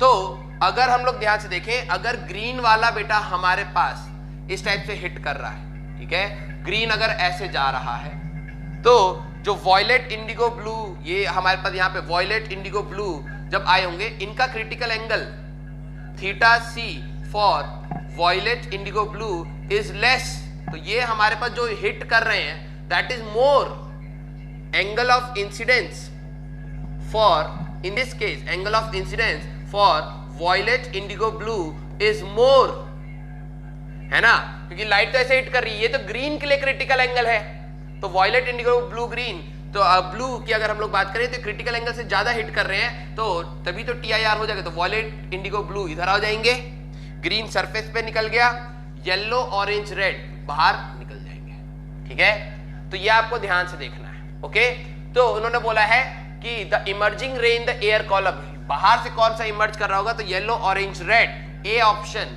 आपके लिए यहां पर आएगा, ए आंसर होगा। ठीक है, तो पूरा इंटरप्रिटेशन है हमारे पास TIR का, तो प्लीज आप इस चीज को ध्यान से देखिएगा। ओके, चला जाए अगले क्वेश्चन पर। Okay, a lens of power, ठीक है, हमारे पास पावर ऑफ लेंस का जो फॉर्मूला है that is equal to 1/f in meters, और यूनिट होती है हमारे पास डायोप्टर्स। ठीक है, तभी हम लोग डायोप्टर्स में कहते हैं। पावर ऑफ मिरर का अगर आपको कहीं पे फॉर्मूला हो तो आपको याद रखना -1/f in meters that is in diopters. ठीक है, अच्छा, जो भी कन्वर्जिंग, देखो यहां पे कन्वर्जिंग लेंस की अगर मैं बात करूं, कन्वर्जिंग लेंस हमारे पास कॉन्वेक्स होता है, इसका फोकल लेंथ पॉजिटिव आता है। ठीक है, क्योंकि लाइट आएगी तो इधर ही फोकस करता है, सेम डायरेक्शन में, तो पावर इसका होता है पॉजिटिव। और लेंस अगर बेटा हमारे पास डाइवर्जिंग है, ठीक है, तो डाइवर्जिंग लेंस हमारे पास कॉनकेव एयर में यही होता है, हमेशा डाइवर्जिंग नहीं है, लेकिन जनरल कंडीशन में बात करें तो ये ऐसे होता है, तो इसका फोकल लेंथ कहीं ना कहीं नेगेटिव आता है, तो इसका पावर होता है नेगेटिव। ठीक है, जरा मिरर के केस में देखना बेटा, मिरर के केस में जो हमारे पास कन्वर्जिंग है वो कौन सा मिरर होता है? कन्वर्जिंग, वो होता है कॉनकेव, क्योंकि जब भी लाइट आती है वो इधर फोकस कर देता है, तो इसका फोकल लेंथ आ गया नेगेटिव। ठीक है, इसका फोकल लेंथ आ गया हमारे पास नेगेटिव, तो पावर इसकी आ जाती है पॉजिटिव, क्योंकि पहले से माइनस है, जब फोकल लेंथ नेगेटिव डालोगे तो ये आ जाएगा। और दूसरा हमारे पास अगर डाइवर्जिंग मिरर की अगर हम लोग बात करते हैं, तो डाइवर्जिंग मिरर में आता है हमारे पास कॉन्वेक्स, लाइट आती है तो ये ऐसे फोकस होती है अबाउट द फोकस, तो इसका फोकल पॉजिटिव होता है, तो इसीलिए इसका पावर नेगेटिव। तो अगर आप ध्यान से देखो बेटा, डाइवर्जिंग्स के लिए भले वो मिरर हो या हमारे पास लेंस हो, उनका पावर जो होता है नेगेटिव होता है। और अगर हम लोग देखें कन्वर्जिंग के लिए जो पावर होता है वो होता है पॉजिटिव। ठीक है, ये आता है। तो अब जरा देखो, अ लेंस ऑफ पावर +2, हमारे पास क्वेश्चन लेंस का है, तो टोटल पावर जो होता है दैट इज P1 + P2, तो एक का +2 था dioptre, is placed in contact with the lens of dioptre -1, तो ओवरऑल +1 डायोप्टर आ गया। पॉजिटिव है मींस कन्वर्जिंग होगा, क्योंकि पावर पॉजिटिव कन्वर्जिंग का होता है। ठीक है, कन्वर्जिंग है। ठीक है, तो हमारे पास दो ऑप्शन आ गए। अब बात है जो ये टोटल पावर है, क्योंकि ये एक लेंस का क्वेश्चन है, 1/f इन मीटर्स हम लोग लिख सकते हैं, या फिर टोटल पावर = 100/f इन सेंटीमीटर्स लिख सकते हैं। ठीक है, तो हमारे पास फोकल लेंथ कितना, क्योंकि ये 1 है तो फोकल लेंथ इन सेंटीमीटर आपके पास आ जाएगा 100। ठीक है, तो अगर हम लोग देखें तो कौन सा, convergent lens of focal length 100, तो C option that will be your answer. ठीक है, तो ये आपका आंसर बनेगा। ठीक है, चला जाए अगले क्वेश्चन पर। Okay, two similar plano convex lens are combined together to form a different ways as shown in the figure, the ratio of the focal length in these cases will be. तो आपको तो सबसे पहले ये पता होना चाहिए बेटा कि अगर हमारे पास कोई भी लेंस है, अगर आप इसको इस टाइप से कट करते हैं तो यू विल गेट 2 लेंसेज। अगर इसका फोकल लेंथ f है, ठीक है, तो you will get 2 lenses like this, इसका भी फोकल लेंथ f होगा, इसका भी फोकल लेंथ f होगा। ठीक है, अगर मैं इसी लेंस को बेटा, ठीक है, इस टाइप से काट दूं परपेंडिकुलर टू प्रिंसिपल एक्सिस, तो विल गेट 2 लेंसेज। ठीक है, इन दोनों का फोकल लेंथ 2f और 2f होगा। ओके, तो आपको ये चीज पता होनी चाहिए। इस कंसेप्ट में बेटा जो ये दोनों कॉम्बिनेशन है, व्हेन 2 थिन लेंसेज, याद रखना, when 2 thin lenses are in contact, when 2 thin lenses are in contact, ठीक है, तो हमारे पास जो F इक्विवेलेंट 1/F इक्विवेलेंट होता है that is equal to 1/F1 + 1/F2 with proper sign. आपको साइन के साथ रखना है, विद प्रॉपर साइन। ठीक है, ये आपको साइन के साथ रखना होता है। ठीक है, और थिन लेंसेज में, in thin lenses orientation does not matter, means आप कर्व्ड साइड को इधर रख रहे हो, प्लेन साइड को इधर रख रहे हो, पंगा नहीं रहता। मींस अगर इसका 2f आया है, ठीक है, क्या कहने का मतलब, अगर मेरे पास इस टाइप से एक लेंस था, मैंने उसको इस टाइप से कट कर दिया, तो 2 हिस्से बनेंगे, एक ऐसे प्लेनो कॉन्वेक्स 2 मिलेंगे। ठीक है, अगर इसका फोकल लेंथ 2f आएगा, इसका 2f आएगा, क्योंकि इसका हम लोग f लेके चल रहे हैं। तो कहने का मतलब ओरिएंटेशन से मतलब यह है कि अगर मैं इसका प्लेन सरफेस ऑब्जेक्ट के सामने रखूं या कर्व्ड सरफेस ऑब्जेक्ट के सामने रखूं, इसका कोई पंगा नहीं है, 2f लेके ही चलोगे, क्योंकि ये थिन लेंस है। ठीक है, दोनों सिमिलर सिनेरियो है, x, तो आप 1/f = 1/v - 1/u लगा सकते हो, तो 1 इन दिस केस फोकल लेंथ हो जाएगा 2f = 1/v - +1/x, क्योंकि u = -x। इसके लिए भी अगर वो प्लेन सरफेस भी हो तब भी कोई पंगा नहीं है, तो 1/2f that is equal to 1/v + 1/x। Means मेरा कहने का मतलब यह है कि ओरिएंटेशन डज नॉट मैटर जब आप उसको यूज करते हो। तो जब 2 thin lenses are in contact, ठीक है, तो इस केस में अगर मैं देखूं तो इसका भी 2f और इसका भी 2f, दोनों को कंबाइन करोगे तो 1/f equivalent is equal to 1/2f + 1/2f, तो 1/f आएगा। F equivalent is equal to F, बात तो वही है, काट के वापस जोड़ दिया, सिस्टम तो वही बन गया, तो इसीलिए 2F और 2F है। ओरिएंटेशन डज नॉट मैटर, इसका भी 2F और 2F, इसका भी 2F और 2F, लेकिन F equivalent will be equal to F in all cases, in all cases. क्यों? क्योंकि आप ओरिएंटेशन से कोई लेना देना नहीं है, जब आप सभी के लिए लगाओगे सबका F इक्विवेलेंट वही आएगा, और रेशियो की अगर हम लोग बात करें तो हमारे पास 1:1:1 का रेशियो बनेगा। तो this is a important concept कि orientation does not matter for a thin lens. No doubt thick lens होता तो पैरेलल फेस किधर है और कर्व्ड फेस किधर है, that will change your answers. Okay, चला जाए अगले पे। Okay, next question. A ray diagram could be correct, ठीक है, हमारे पास N1, N2, NG और N2 है, ठीक है, NG। ओके, तो बेसिकली बेटा दिस इज अ कंसेप्ट कि हमारे पास कुछ बच्चों को ये रहता है कि ये हमारे पास एक कॉन्वेक्स लेंस है एंड दिस इज कन्वर्जिंग। ये गलत कंसेप्ट है, ये converging as well as diverging दोनों हो सकता है depending on the condition of, क्योंकि लेंस मेकर फॉर्मूला था 1/f that is equal to mu of lens by mu of surrounding -1 into 1/r1 -1/r2, ये होता है, ठीक है। तो बेसिकली बेटा आपको ये याद रखना है, ये म्यू ऑफ लेंस है, अगर ये म्यू सराउंडिंग है, ठीक है। जो आपने पढ़ा है अगर लेंस का refractive index is greater then of surrounding तो ये कन्वर्जिंग होता है, ठीक है। आपने पढ़ा है कि लेंस तभी mu of lens is greater then mu of surrounding, तब ये एक्चुअली में ऐसे बिहेव करता है, ये आपने पढ़ा है, क्योंकि लेंस का रिफ्रैक्टिव इंडेक्स वहां पे 3/2, अगर नॉर्मल लेंस की बात करें ग्लास की तो 3/2 और एयर का 1 होता है, तभी ये कन्वर्ज कर रहा होता है। ओके, अच्छा। और अगर हमारे पास mu of lens is less than mu of surrounding तो इस केस में बेटा ये डाइवर्जिंग भी बिहेव करता है, क्योंकि यहाँ पे फोकल लेंथ नेगेटिव आ जाएगा, मींस अपोजिट डायरेक्शन में आ जाएगा। ओके, तो ये इस टाइप से भी बिहेव करता है। तो दोनों नेचर है। अब लॉजिकली समझो, इन्होंने क्या बोला कि यहां का रिफ्रैक्टिव इंडेक्स N1 है, यहां पे Ng है और यहां पर N2 है। लाइट एक मीडियम से दूसरे मीडियम में गई और कहीं पे भी रिफ्रैक्शन नहीं हुआ, there is no refraction here, there is no refraction. तो बेसिकली लाइट हमारे पास अपना डिविएशन तब रहती थी जब एक मीडियम से दूसरे जाती थी और उनका रिफ्रैक्टिव इंडेक्स अलग होना चाहिए, ठीक है। तो बेसिकली मैं कह सकता हूं N1 is equal to Ng, इसीलिए स्ट्रेट घूम गया। लेकिन अगर हम लोग ध्यान से देखें बेटा कि हमारे पास बेसिकली ये डिविएट कर रहा है अवे, ठीक है, ये हमारे पास इस टाइप से, थोड़ा बड़ा बना रहा हूं जिससे आप समझ पाओ, ठीक है। लाइट यहां पे सीधे एंटर कर गई तो हमारे पास कहीं ना कहीं N1 is equal to Ng हमारे पास होना चाहिए, ठीक है। अब जरा देखो N1 इक्वल टू N2 दे रखा है, N1 if N1 is equal to N2, N1 is less than Ng। अच्छा, ये कंडीशंस भी हैं। लॉजिकली हमें ये कंडीशंस में देखना है, ठीक है। चलो N1 is equal to N2 is equal to Ng, तो भाई अगर हमारे पास तीनों का ही रिफ्रैक्टिव इंडेक्स सेम होता तो बेसिकली तो सीधे ही चला गया होता, ये तो गलत है, उसमें तो नहीं हो पाएगा। If N1 is equal to N2 means दोनों के साइड का हमारे पास यहाँ का भी मीडियम, ये अगर N1 है और यहाँ पे भी मीडियम है और ये ग्लास का है, तो मैंने क्या कहा कि ये ओवरऑल डाइवर्जिंग बिहेवियर कब शो करेगा, ठीक है। ये बिहेवियर डाइवर्जिंग तब शो करेगा जब हमारे पास Ng लेंस का refractive index is less than N1 या N2, कुछ भी लिख लो, ये होगा, ठीक है। ये वाला कंडीशन होगा।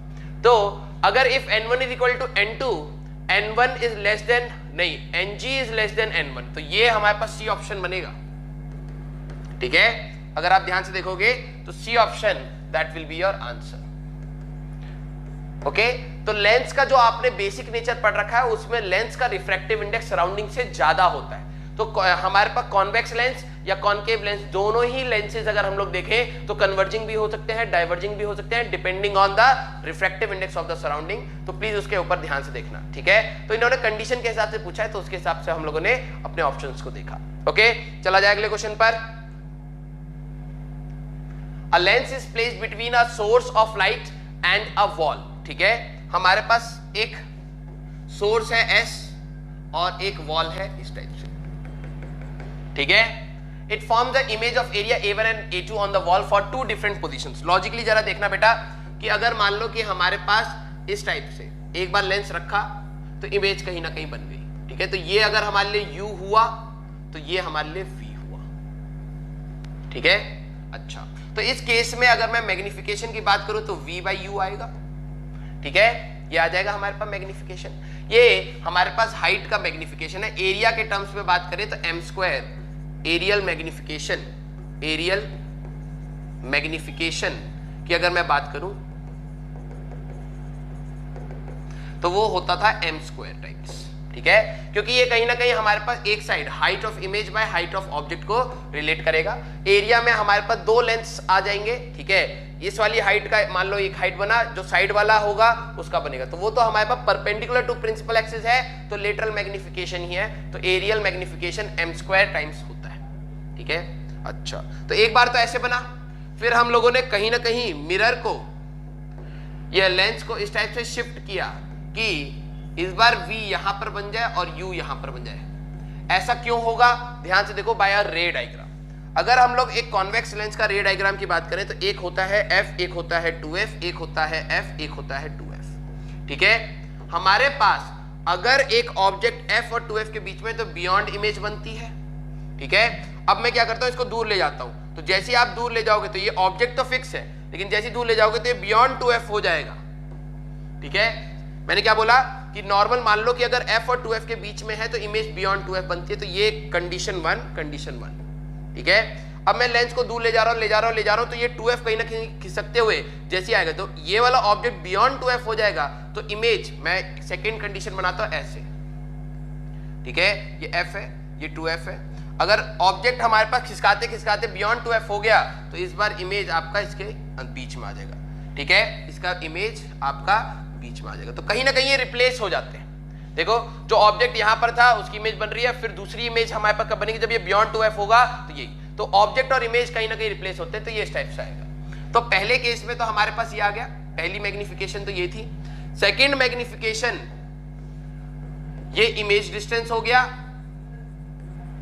और ये इस बार हो गया ऑब्जेक्ट डिस्टेंस, ठीक है। तो सेकेंड मैग्निफिकेशन आ जाएगा u बाई v। तो हमारे पास ये m1 का स्क्वायर हम लोग यहां पे मान लेते हैं, ठीक है, that will be equal to v square by u square, ठीक है। अच्छा, तो एरियल मैग्निफिकेशन a2 जो होएगा हमारे पास दैट इज m2 का square, that is u square by v square, ठीक है। अगर मैं a1 इंटू a2 अगर कर दूं तो ध्यान से देखो क्या आएगा बेटा, v square by u square into u square by v square, ये हमारे पास 1 आ गया, ठीक है हमारे पास, ठीक है। तो a1 a2 अगर हम लोग ध्यान से देखें हमारे पास 1 आ रहा है, ठीक है, इस टाइप से। तो इन्होंने क्या पूछा था, area of the source of light, ठीक है। तो अगर हम लोग यहां पर ध्यान से देखें एरिया के टर्म्स में लाना है, अच्छा ओके, ये एरिया m2 स्क्वायर नहीं होगा यहां पर, ये इस टाइप से आएगा। एरियल मैग्निफिकेशन होगा area of the image by a0 equal to m1 square, ठीक है, और area of the image in second, ठीक है, ये first case upon a0 is equal to m2 square, ठीक है। अगर हम लोग इन दोनों को मल्टीप्लाई कर रहे थे a1 bye a0 into ai2 bye a0, अभी 1 आया था m1 m2 का स्क्वायर, अगर आप देखोगे m1 m2 का स्क्वायर अगर आप देखोगे तो 1 आ रहा था, मल्टीप्लाई करके देख लो, ठीक है, तो ये 1 आएगा हमारे पास। अच्छा, तो हमारे पास a1 into a2 is equal to a0 का स्क्वायर, तो एरिया ऑफ द इमेज या area of the source of light जो इनिशियल था that will be root of a1 a2 आएगा, ठीक है। तो ये आपको याद रखना है, ये हमारे पास बहुत एक स्टैंडर्ड रिजल्ट है और ये कहीं ना कहीं लेंस डिस्प्लेसमेंट मेथड का तरीका भी है, लेंस डिस्प्लेसमेंट मेथड का एक तरीका भी है, ठीक है, जहां पर हम लोग अपने सोर्स का हाइट भी निकाल सकते हैं, ठीक है। तो h1 h2 अगर हाइट की बात करोगे तो रूट ऑफ h1 h2 हमारे पास आंसर होता है। चला जाए अगले क्वेश्चन पर, ओके। इन्होंने क्या कहा, if the central portion of the convex lens is wrapped by a black paper as shown in the figure, no image is formed, full image is formed, central portion of image is missing. तो इसमें बच्चे बहुत confuse होते हैं, बहुत simple सा concept है बेटा कि अगर हमारे पास इस टाइप से एक लेंस है, ठीक है, तो जब भी आप ऑब्जेक्ट को रखते हो तो ऐसा नहीं है कि ऑब्जेक्ट की जो इमेज होती है वो सिर्फ एक रे से बनती नहीं, वो हमारे पास सभी की वजह से बन रही होती है। यहाँ पर this will B image, this will B object, तो नीचे वाला भी रीजन बना रहा होता है, ठीक है, और बीच वाला रीजन भी बना रहा होता है। तो बेसिक सी बात है यार, हमारे पास इमेज बनने के लिए कोई भी दो रे अगर इंटरसेक्ट हो गई, कोई भी दो रे अगर इंटरसेक्ट हो गई तो इमेज बन जाएगी, ठीक है। तो अगर मैं बीच वाले रीजन को बेटा हिंडर कर दूं या फिर मैं रोक दूं रोक भी देता हूं तो रेस तो तब भी पहुंच रही है, तो इमेज तो अभी भी पूरी बनेगी। Image is formed complete, image तो कंप्लीट ही बनेगी, ठीक है। लेकिन होगा क्या कि जितनी भी रेस पहले पहुंच रही थी अब नहीं पहुंचेंगी, ये कुछ एब्जॉर्ब कर लेगा। जो पहले भी फोकस हो रही थी अब ये यहां पर नहीं पहुंच रही होंगी, ठीक है। तो बेसिकली ब्राइटनेस डिक्रीज कर जाएगी और कुछ नहीं होगा। तो अगर आप इसको रैप करो, आधे ऊपर वाले को आधा रैप कर दो या नीचे वाले को आधा रैप कर दो या कुछ पोर्शन भी रैप कर दो, अगर हमारे पास थोड़ी सी भी लाइट जाने की जगह है तो इमेज तो बना देगा, लेकिन उसकी ब्राइटनेस डिपेंड करेगी कि कितनी लाइट ज्यादा वहां पर फोकस हो पा रही है। तो नो इमेज इज फॉर्म गलत, full image will be form but it will be less bright, ये हो गया हमारे पास आंसर। अगले ऑप्शन देखो, द सेंट्रल पोर्शन गलत, there will be two images, नहीं, हमारे पास यहां पर एक ही इमेज आएगी। ओके सर ऐसा क्यों? क्योंकि लॉजिकली समझो बेटा, लाइट नीचे वाले से भी फोकस हो रही है ऊपर वाले से भी, तो 1/f that is equal to mu minus 1 into 1/r1 minus 1/r2 है। अगर आप ऊपर वाले लेंस को अलग भी मान रहे हो, नीचे वाले लेंस को अलग भी मान रहे हो, तो रिफ्रैक्टिव इंडेक्स इसका भी म्यू है, इसका भी म्यू है। इस वाले सरफेस का रेडियस, इसका रेडियस अगर r1 है तो नीचे वाले का भी r1 होगा, क्योंकि ये सेम सरफेस के पार्ट है। अगर इसको आप r2 ले रहे हो तो इसका भी r2, मींस ऊपर का फोकल लेंथ और नीचे का focal length same, object distance same, तो इमेज डिस्टेंस भी तो सेम ही आएगा। तो इमेज एक ही बन रही है इस कंडीशन में, लेकिन ब्राइटनेस कम हो गई, इमेज कंप्लीट बनेगी। तो B option that will be your answer. चला जाए अगले क्वेश्चन पर। ओके अगला, a convex lens of focal length 12 centimeter, convex है, ठीक है, ये प्लस 12 सेंटीमीटर का उसका focal length, made up of glass, तो इसका रिफ्रैक्टिव इंडेक्स है हमारे पास 3/2। What will be the focal length when immersed in liquid? अब जरा देखो, ये क्वेश्चन है कि जब लेंस को हम लोग किसी लिक्विड में डिप कर देते हैं, 1/f एक्चुअल फॉर्मूला होता है mu of lens by mu of surrounding minus 1 into 1/r1 minus 1/r2।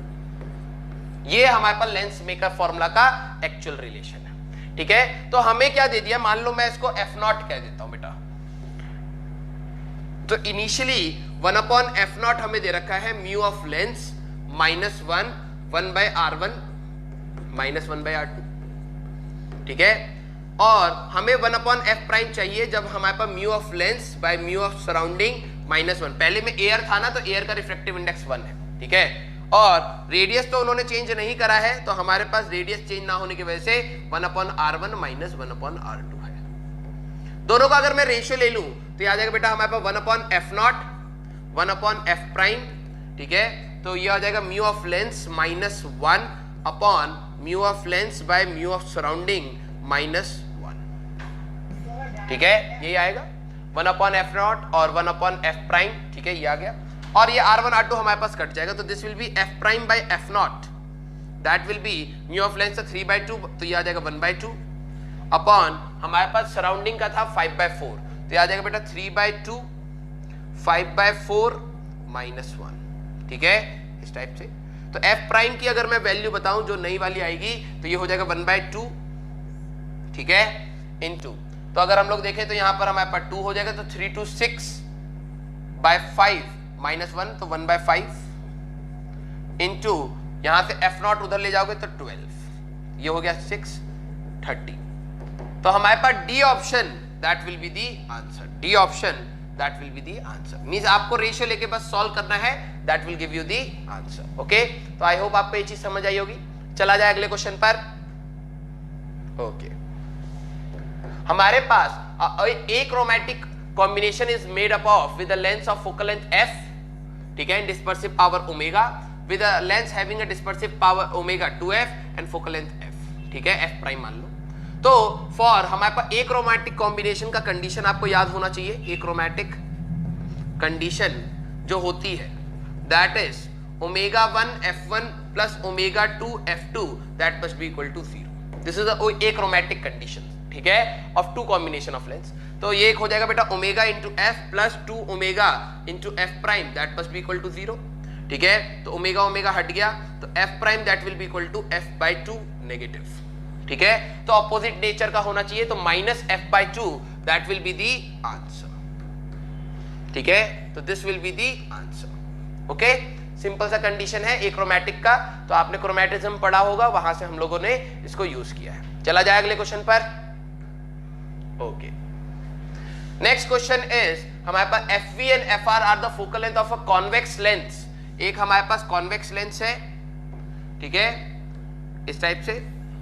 Okay, तो हमारे पास FV और FR are the focal length for violet and red. तो मान लो कि एक रेड लाइट आ रही है, ठीक है, प्रिंसिपल एक्सिस हम लोग ऐसे ले लेते हैं, एक रेड लाइट भी आ रही है और एक वॉयलेट। मैं रेड को ऊपर से ले लेता हूं और वॉयलेट को, या फिर दोनों को ऊपर से ले लो, ठीक है, ये हमारे पास इधर से आ गई, ब्लू या वॉयलेट दोनों सेम, ठीक है, रिस्पेक्टिवली।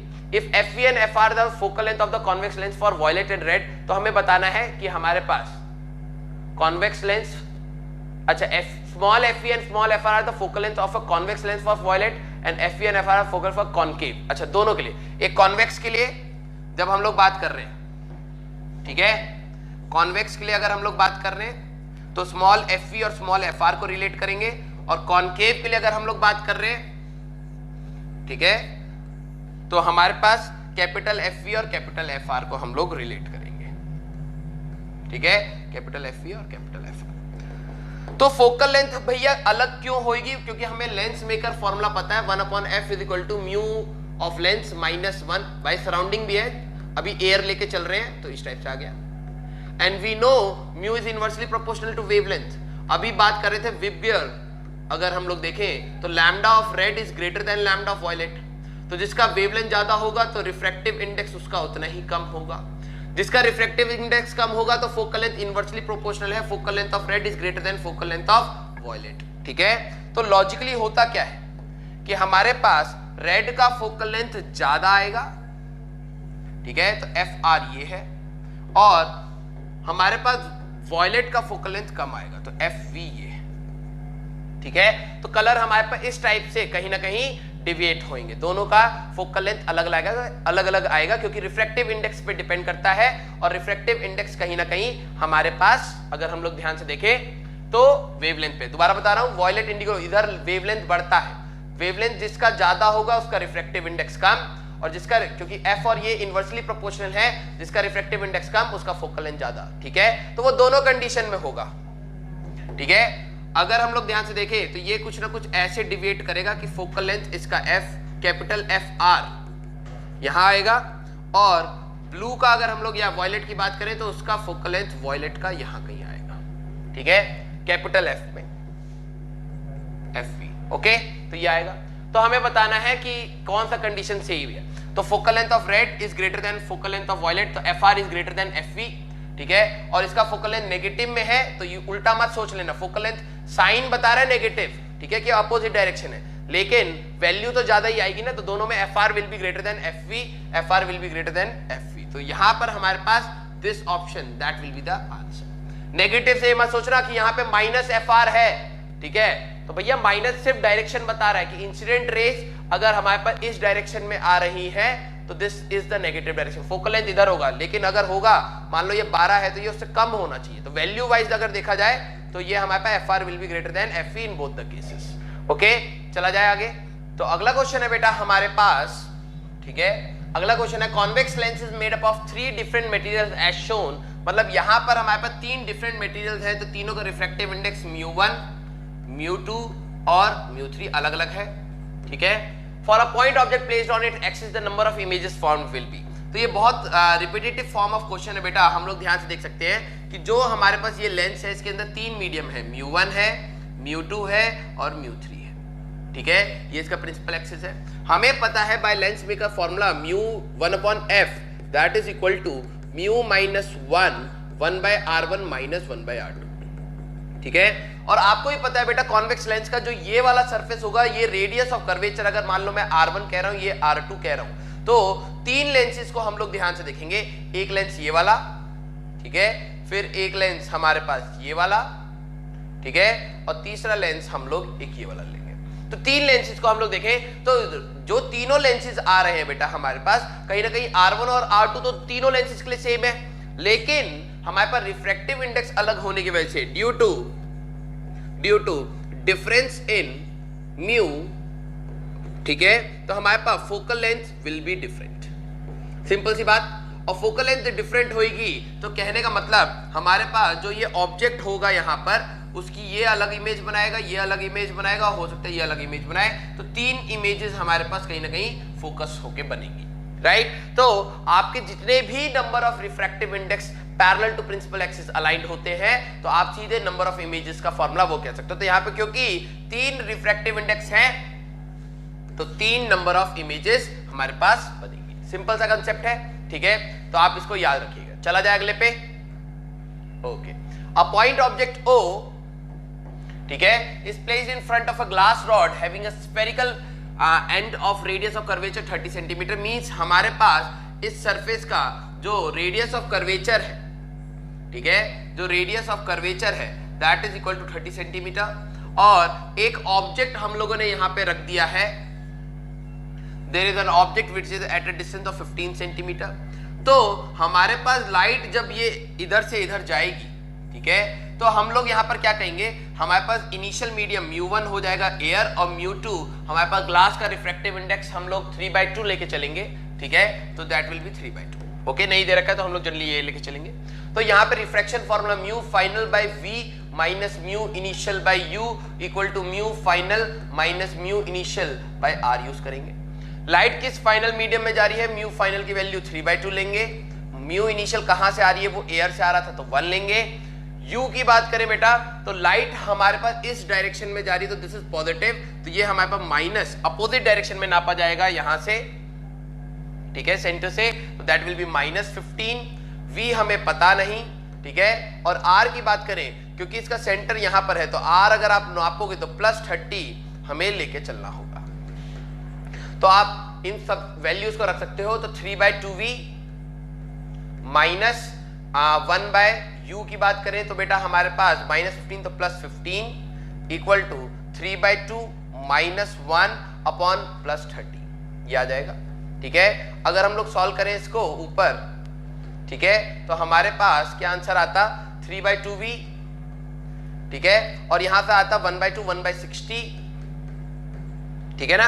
एलसीएम लेने के बाद 3 - 2/2, तो ये आ जाता हमारे पास 1/2, और ये 60 1/60 और -1/15, तो ये आ जाएगा बेटा 3/2v इज इक्वल टू, अगर आप एलसीएम लोगे तो 61 माइनस हमारे पास ये हो जाएगा 4, ठीक है, और यहां पर आएगा 3/2v इज इक्वल टू -3/60, 3 से 3 कैंसिल आउट हुआ, ये 30 कैंसिल आउट हुआ, तो v की बात करें तो -30 हमारे पास आंसर आ रहा है, ठीक है।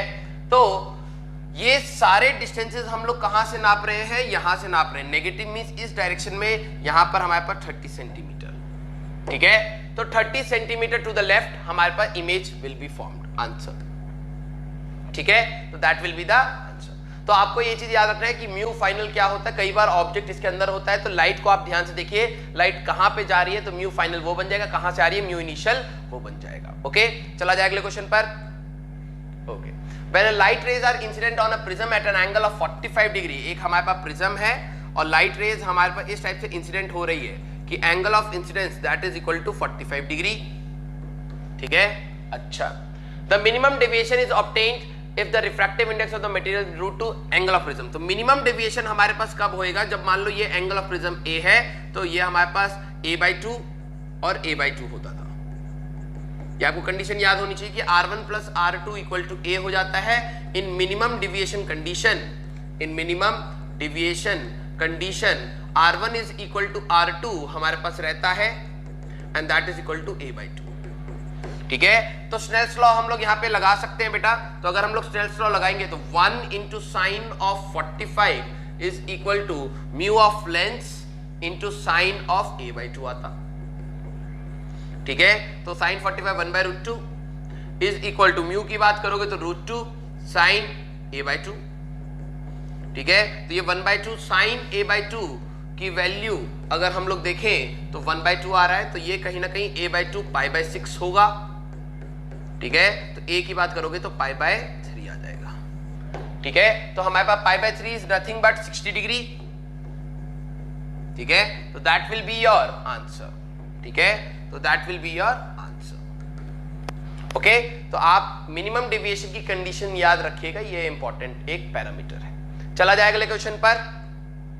ओके तो हमारे पास नेक्स्ट क्वेश्चन कह रहा है the figure represent 3 cases of very of a ray passing through a prism in of an angle A, the case corresponding to minimum deviation is। तो आपको यहां पर ध्यान रखना है बेटा, in case of minimum deviation हमारे पास क्या क्या चीजें हैं। In case of minimum deviation, जैसे पिछले केस में मैंने बताया आपको, ठीक है, कि हमारे पास जो ये प्रिज्म होता है, ठीक है, अगर this is angle of prism A और लाइट अगर हमारे पास इस टाइप से आती है तो ये इसके बिल्कुल इस टाइप से पैरेलल हो जाती है, सिमेट्रिकली होता है। तो ये R1 है, ये R2 है, और R1 is equal to R2 is equal to A/2।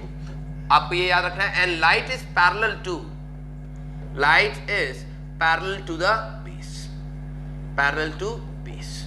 तो आप इस ऑप्शन में डायरेक्टली सेलेक्ट कर सकते हो कि हमारे पास यहां पर कौन सा मिनिमम डिविएशन का आपको दिख रहा है। 3 option, that will be the condition, ठीक है। तो बेसिक छोटी छोटी चीजों पे भी क्वेश्चंस आपको ध्यान से रखने हैं। ओके चला जाए अगला question. Okay a prism of ABC, ठीक है, a prism of ABC of an angle 30 degree has its face AC is silvered, ठीक है। हम लोगों ने कहीं ना कहीं यहां पर सिल्वरिंग कर दिया है and this angle is 30 degree, इन्होंने दे दिया है।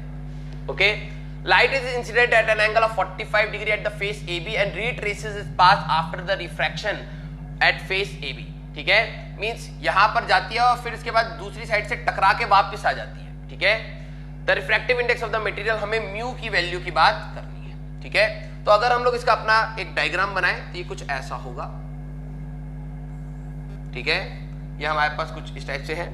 हम लोगों ने यहां पर इसको सिल्वर कर दिया है और लाइट हमारे पास कहीं ना कहीं कुछ इस टाइप से आनी चाहिए, ये कंडीशन। क्यों? क्योंकि अगर ये हमारे पास 30 डिग्री है बेटा, लाइट हमारे पास रीट्रेस तब करेगी क्योंकि जब भी वो एक प्लेन मिरर, क्योंकि जब आप सिल्वरिंग करोगे तो वहां एक प्लेन मिरर हो गया, लाइट रीट्रेस अपने रास्ते को तब करती है जब नॉर्मल इंसिडेंस होता है, नॉर्मल इंसिडेंस, ठीक है। तो हमारे पास कंडीशन आती है। नॉर्मल इंसिडेंस में एंगल ऑफ इंसिडेंस 0 होता है, याद रखना, क्योंकि ये अलोंग द नॉर्मल हिट कर रहा है। तो एंगल ऑफ इंसिडेंस नॉर्मल से नापा जाता है, तो angle of incidence that will B 0, ठीक है। अभी हम लोगों ने पढ़ा था बेटा R1 plus R2 is equal to A, तो यहाँ पे नॉर्मल के अलोंग अगर हिट कर रहा है तो R2 की वैल्यू तो 0 हो गई, तो R1 की वैल्यू A के बराबर which is nothing but 30 degree, तो ये 30 डिग्री हो गया, ठीक है। तो यहां पर हमें रिफ्रैक्टिव इंडेक्स म्यू नहीं पता था, तो मैं यहां पे स्नेल्स लॉ लगा सकता हूं। तो 1 into sine 45 is equal to mu, हमें म्यू नहीं पता है, mu into sine of 30 degree, तो 1/√2 is equal to mu into 1/2, ठीक है। तो म्यू की बात करोगे तो हमारे पास √2 that will be the case, ठीक है। तो हमारे पास सी ऑप्शन, अगर हम लोग ध्यान से देखें तो C option that will be the answer. Okay simple, okay. तो चला जाए अगले क्वेश्चन पर।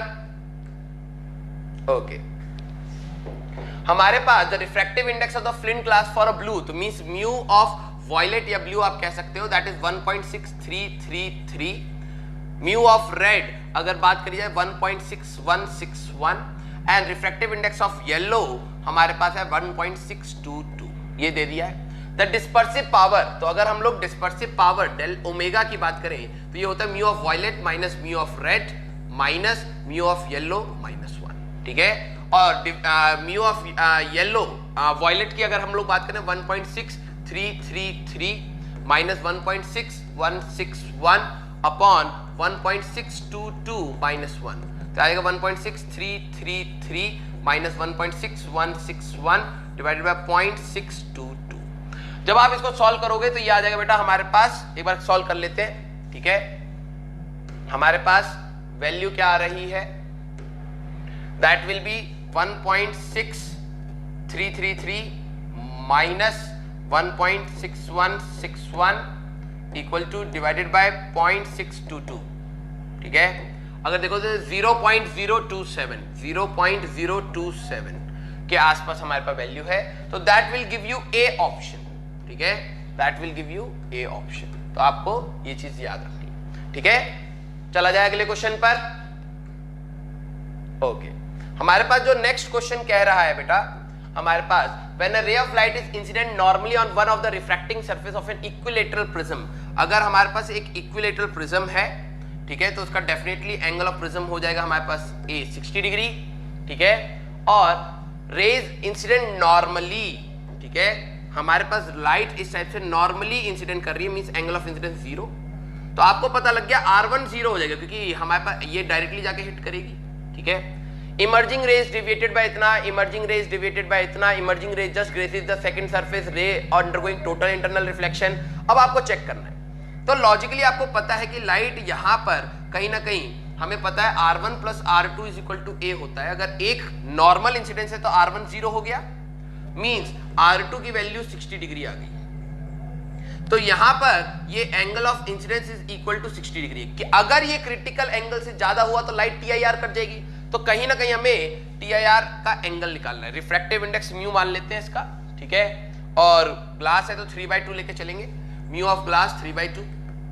तो फॉर क्रिटिकल एंगल अगर हम लोग देखें, फॉर क्रिटिकल एंगल तो जो हमारे पास साइन थीटा सी है दैट इज इक्वल टू 1/μ होता है, तो theta C is equal to sine inverse हमारे पास 2/3 and this is a known value, आपको याद रखनी है 42 डिग्री के आसपास आता है, 42 डिग्री, ठीक है, क्योंकि ये वर्टिकल सर्कुलर मोशन में भी ये एंगल आपको मिलता है, तो आपको ये याद रखना है। अच्छा, तो हमारे पास the angle of incidence here is greater than critical angle, तो आपको भी पता है TIR विल अकर, लाइट में TIR हो जाएगा तो लाइट इसको पार ही नहीं कर पाएगी, लाइट हमारे पास अंदर ही रह जाएगी। तो डी ऑप्शन, द रे undergo total internal reflection at the second refracting surface will be your answer, ठीक है, विल बी योर आंसर। तो आपको ये चीज ध्यान रखनी है। ओके, चला जाए अगले क्वेश्चन पर।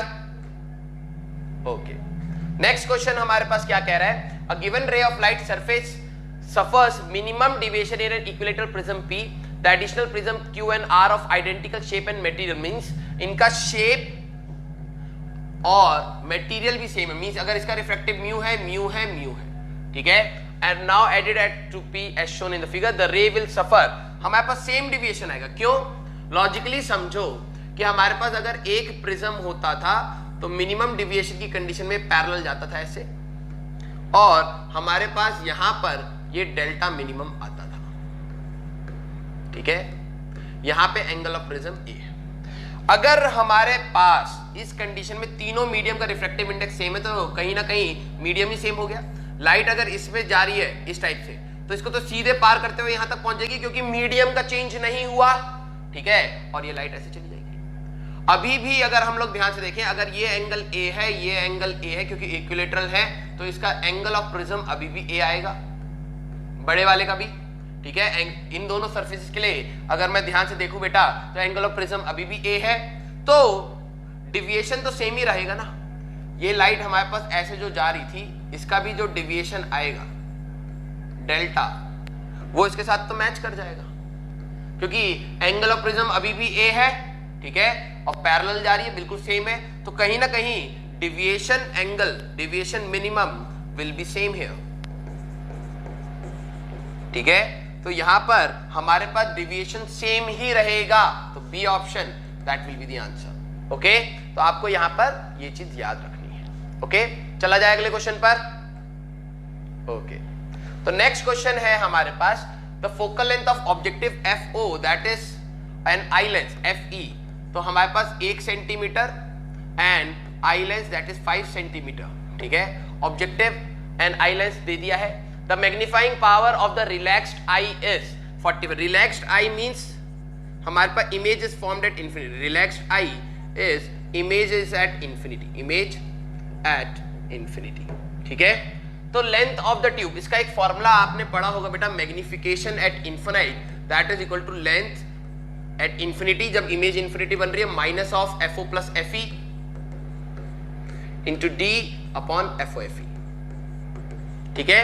तो मैग्निफिकेशन आपको दे दी है 45 इंटू FO इंटू FE, ठीक है, इस साइड ले गए, इक्वल टू, या फिर आ जाएगा 45 into 5 equal to L infinity, length of the tube हमें निकालना है L infinite, minus FO plus FE that will be 6 into हमारे पास least distance of vision of a normalise 25, ठीक है। तो ये कितना आ जाएगा बेटा 45 into 5 by 25 is equal to L infinity -6। तो ये हो जाएगा 5, ये हो जाएगा 9 और L infinite that is equal to 15 centimetre. This will be the length of the tube, ठीक है। तो अगर हम लोग यहाँ पर ध्यान से देखें बेटा तो कौन सा ऑप्शन मैच करेगा, सी ऑप्शन हमारे पास मैच करेगा, ठीक है। एक आपने फॉर्मूला पढ़ा होगा LD इंटू FOFE, वो हमारे पास लीस्ट डिस्टेंस ऑफ विजन के लिए होता है, ओके। चला जाए अगले क्वेश्चन।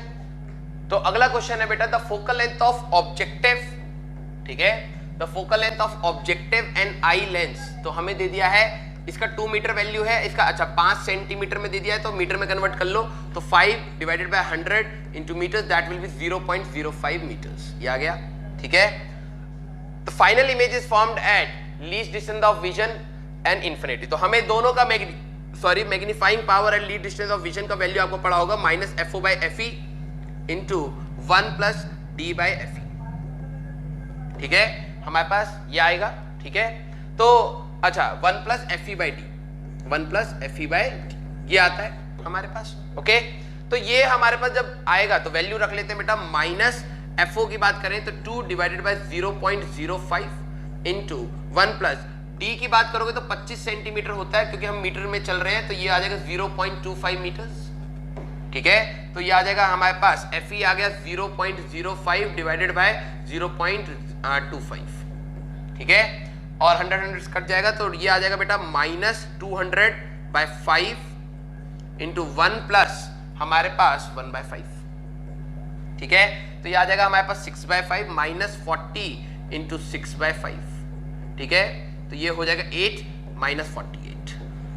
तो -48 हमारे पास दो ऑप्शन में आ रहा है, ठीक है। अच्छा, जो अगला है हमारे पास M at infinite, ये होता था -FO/FE, तो -2 divided by FE that is 0.05, तो ये तो -200/5, तो दैट इज -40, ठीक है। तो मैग्निफिकेशन एक आ रहा है -48 और एक आ रहा है हमारे पास 40, तो this will be the answer, ठीक है।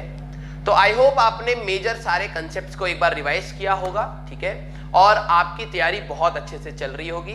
तो प्लीज अपनी तैयारी आगे चलाते रहिए। हम लोग मिलेंगे नेक्स्ट लेक्चर में, ठीक है, जहां पर हम लोग वेव ऑप्टिक्स के सारे क्वेश्चंस को देखेंगे, ठीक है। तो अपना ख्याल रखिए, अपनी फैमिली का ख्याल रखिए और पढ़ते रहिए।